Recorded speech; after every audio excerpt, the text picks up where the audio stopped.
So when it comes to food, our food, do you really know where it comes from? Well, our next guest is encouraging all of us to get outside and better connect with the natural world.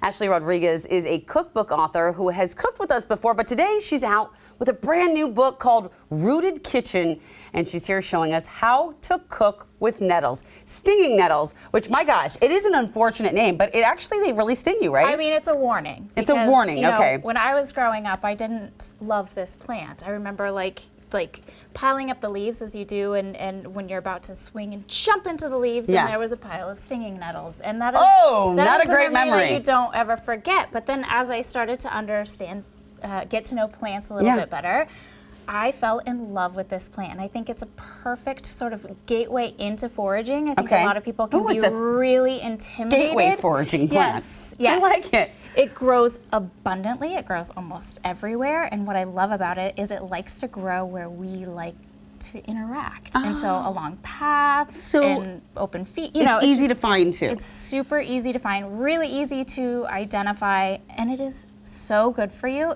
I feel like it just gives us everything we need. I've been touting it as more healthy than a Twinkie. I mean, it's more. Right. Yes, that is 100% correct. No, it's healthier than spinach. Yeah, and it gives us, it's full of calcium. It gives us the vitamins that we need, that I feel like as we're kind of waking up out of this winter slumber. Yes, we need it. It gives us what we need So to there wake are up. stinging nettles, though. I touched one. Apparently, I am immune, but most people are not. I'm a little jealous. So how I'm still feeling the stings from yesterday when I was out foraging. So I did not even notice. But so, how do you get rid of the sting if you're going to eat it? There's a few ways that you can get rid of the sting. You can blanch it, which is what we're going to do here. You can I also dry them, and dried nettles are really, really great for working with. You can puree it. So what is blanching, just for all of us to understand? So we've got some hot water, boiling water going in right here. I don't have any salt in it because I actually then like to drink this as a tea because it is so good for you. And the more nettle tea I drink this time of year, I swear my later spring allergies. Okay, so as you put that in there, I actually noticed you do have some tea that you made. Now, did you make this from our blanch water? And this is going to be okay. I'm going to drink this. Yep, I just literally stuck one of these little here we go. Tender branches in there. It's actually very mild, very earthy. It's very mild, very subtle, almost like a green tea, right? Oh, it is. That is and you very can smell subtle. what's kind of coming off of here. And cool thing is too that you'll see that the water is actually going to be turning black, and people use this as a natural dye. It makes a beautiful dye. I would feel so Earth Mother if I just like broke off some things and stuck it, and then it's like, here's your tea. It's actually one of my most favorite things to do as we start. I actually really like that. That's very tasty. Like welcoming spring. That's my first taste, and it's like this waking up of the body. Here we go. Like we're coming out of our winter slumber. All right, so about 30 seconds, that's all you need to remove the sting, and then I have a bowl of ice water that will just dribble that right over there. And that's what keeps it green, the blanching, right? Yes. Okay. Yep, it'll keep it green, cool it down really quickly. And then from there, you can put it in a food processor and make a nettle puree. And a nettle puree is what we're using to make this pasta here today. So we have this pasta dough. What is this pasta called? This is orecchietti, little ears. Orecchietti. So I'm an Italian grandmother in training is what I like to say. I'm here for that. So it might not be the most perfect shape, but it's just so fun to make your own pasta. Well, here's all handmade. It's so much. Okay, so I'm cutting off a piece. So cut off a little piece, and then you're going to pretend like you're in preschool, and we're going to make a pasta snake. Okay, I'm here for a snake. I can do Roll it that. out like that. All right. All right. All right. And then you just want to cut off these little pieces just like this. Okay. All right. Hold on, I'm getting my snake out. Okay. I'm going to wait for you. You're good? We're good. Now Perfect. we're good. Okay. Look at you. Cut off. Cut off a little bit.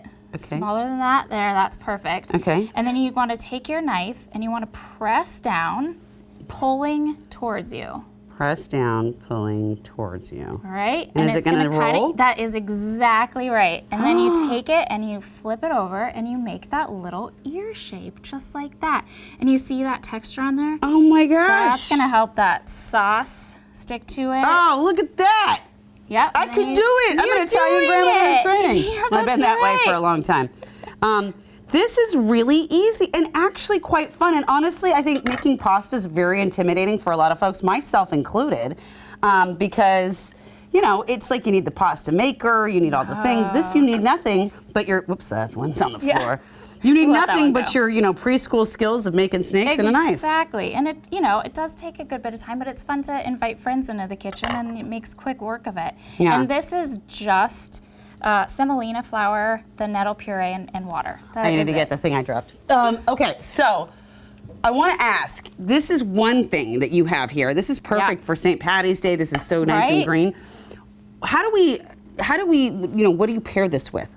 All right, so this is the nettle pasta that we cooked with a bit of shallots and sausage, and then I actually finished it with some nettle leaves. So I sauteed them just as you would. Oh, you sauteed them. Spinach. Okay, with like a little salt and maybe lemon. Everything in there. And then so we just finished this dish with a bit of fresh mint, and then some, you know, put some Parmesan on there. Oh, that's nicely. Oh yeah. I do like a lot of parm, so that's what you get there. If you want to make it vegetarian, sauteed mushrooms with this is so delicious. Oh, I love that. Okay, hold on. Oh, it's so good. Tastes like spring, right? It literally does taste like spring. I'm eating this right at lunch. There you go. All right, well, I have another bite because this is that good. Tell me about the other things we can use with nettles. Yeah, so in the book, there's a whole nettle spotlight. So we really want to, you know, teach you how to find it, how to safely forage it. And then there's some fun recipes. We have a nettle and mint pesto. This is a nettle furikake. In the book, it's with some grilled asparagus and turnips. I just blanched some asparagus, put in there. I love it just with roasted potatoes. And furikake is a Japanese seasoning that usually is used with seaweed, right? Yeah, yep. So this has toasted sesame seeds, some salt, a touch of sugar, and the dried nettles. Oh my gosh. Even that pesto I really like. It has a different flavor. The thing I'm learning about nettles is it's a flavor that you recognize. It's earthy, but it's not a flavor that you're used to, but it's not overwhelming. It's mild, it's nice. Thank you for introducing us to these. Thank you, Ashley. Thanks for having me. I'm so excited to be here.